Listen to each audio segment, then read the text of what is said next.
Good morning बच्चों। BA second year economics के paper व्यष्टि अर्थशास्त्र में गत कक्षा में हमने लागत अवधारणा को शुरू किया और हमने विभिन्न लागतों को दो भागों में बांटा, अल्पकालीन लागतें एवं दीर्घकालीन लागतें। अल्पकालीन लागतों के अंतर्गत हमने कुल स्थिर लागत, कुल परिवर्तनशील लागत, औसत स्थिर लागत, औसत परिवर्तनशील लागत, औसत लागत, कुल लागत और सीमांत लागत के बारे में पढ़ा। चित्रीय स्थिति से हम देखते हैं कि अल्पकाल में जिन लागतों का संबंध उत्पादन की मात्रा से नहीं होता वे स्थिर लागतें कहलाती हैं। दूसरे शब्दों में, उत्पादन में कमी होने या वृद्धि होने से जिन लागतों में कोई परिवर्तन नहीं होता वे स्थिर लागतें हैं। जैसे यदि उत्पादक किसी भूमि को खरीदता है उद्यम लगाने के लिए और उत्पादन अभी शुरू नहीं किया है तो उस भूमि पर किया गया खर्चा स्थिर लागत है, भले ही उत्पादन शुरू किया हो या नहीं किया हो। इस स्थिति में कुल स्थिर लागत स्थिर रहती है, इसलिए कुल स्थिर लागत वक्र TFC OX अक्ष के समानांतर होता है। चित्र में हम देखते हैं कि OX अक्ष पर उत्पादन की मात्रा और OY पर लागत TFC ली गई है। TFC वक्र OX के समानांतर है, जो यह सिद्ध करता है कि यह उत्पादन की मात्रा से संबंधित नहीं है। दूसरी ओर जब हम AFC की बात करते हैं तो उसका सूत्र है TFC बटा Q। यहाँ TFC कुल स्थिर लागत है और Q उत्पादन की मात्रा है। हम ये देखते हैं कि TFC को उत्पादन की मात्रा से विभाजित करते जाएंगे तो AFC औसत स्थिर लागत प्राप्त होगी और यह औसत स्थिर लागत घटती जाती है। जैसे यदि हम कुल स्थिर लागत को 100 मान लें और उत्पादन की मात्रा का इसमें भाग देते जाएं, जैसे 100/1, 100/2, 100/3, तो हम देखेंगे भागफल का मान घटता जाता है। 100/1 में 100, 100/2 में 50, इस तरीके से यह घट रहा है। ऐसी स्थिति में AFC वक्र ऋणात्मक ढाल वाला होता है। ऐसा लगता है कि AFC वक्र OX अक्ष के साथ मिल जाएगा, लेकिन ऐसा नहीं होता, क्योंकि AFC वक्र का OX अक्ष पर मिलने का अर्थ है कि औसत स्थिर लागत शून्य हो गई है, जबकि वास्तव में औसत स्थिर लागत कभी शून्य नहीं हो सकती। इसलिए AFC वक्र OX अक्ष के ऊपर ही रहता है। अब तीसरी स्थिति देखेंगे, कुल लागत और कुल परिवर्तनशील लागत।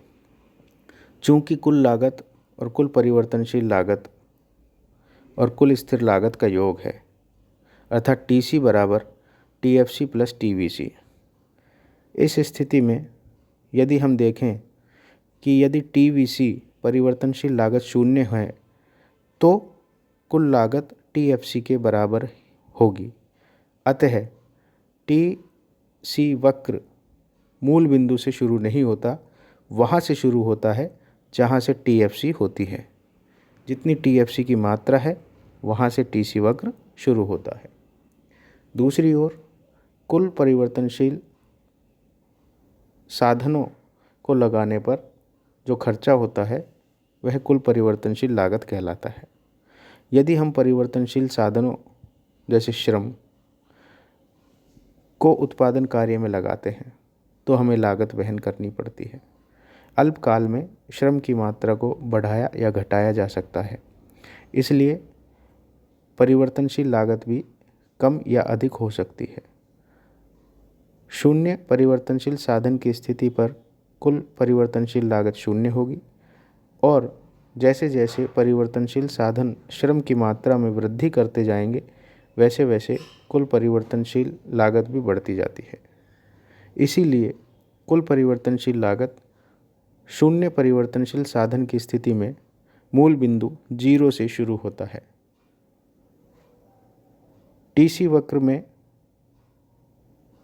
हम टीएफसी वक्र को भी शामिल करते हैं, अर्थात टीवीसी में यदि हम टीएफसी को जोड़ दें तो टीसी प्राप्त होता है, इसलिए टीसी वक्र टीवीसी से ऊपर स्थित होगा।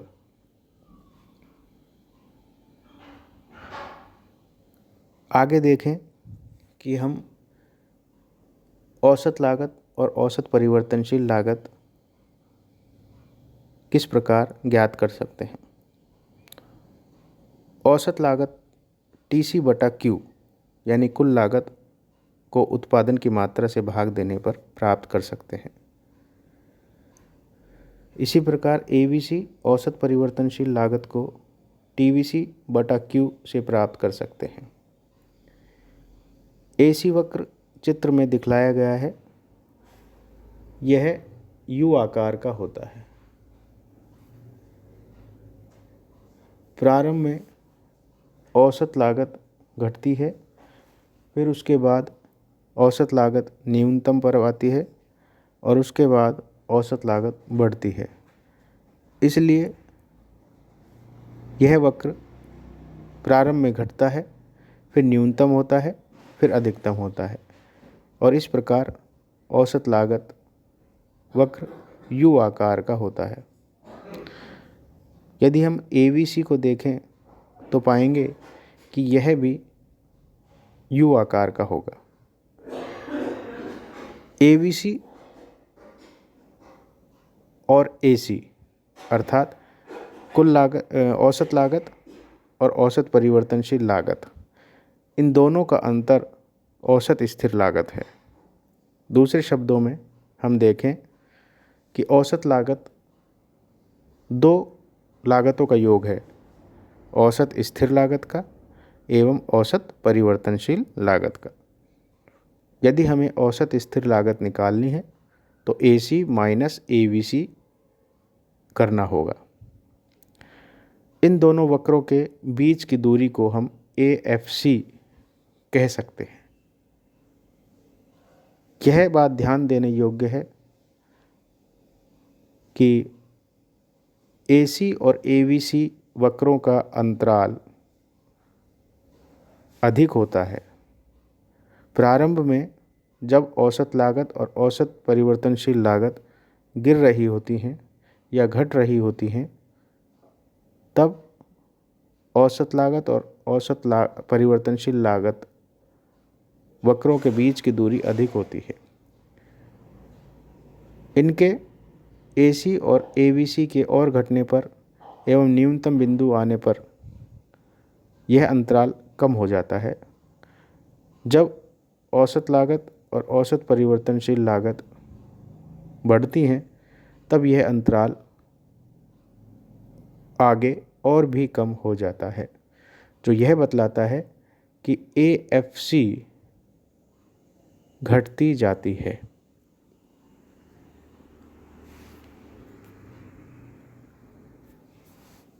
अब हम देखें सीमांत लागत।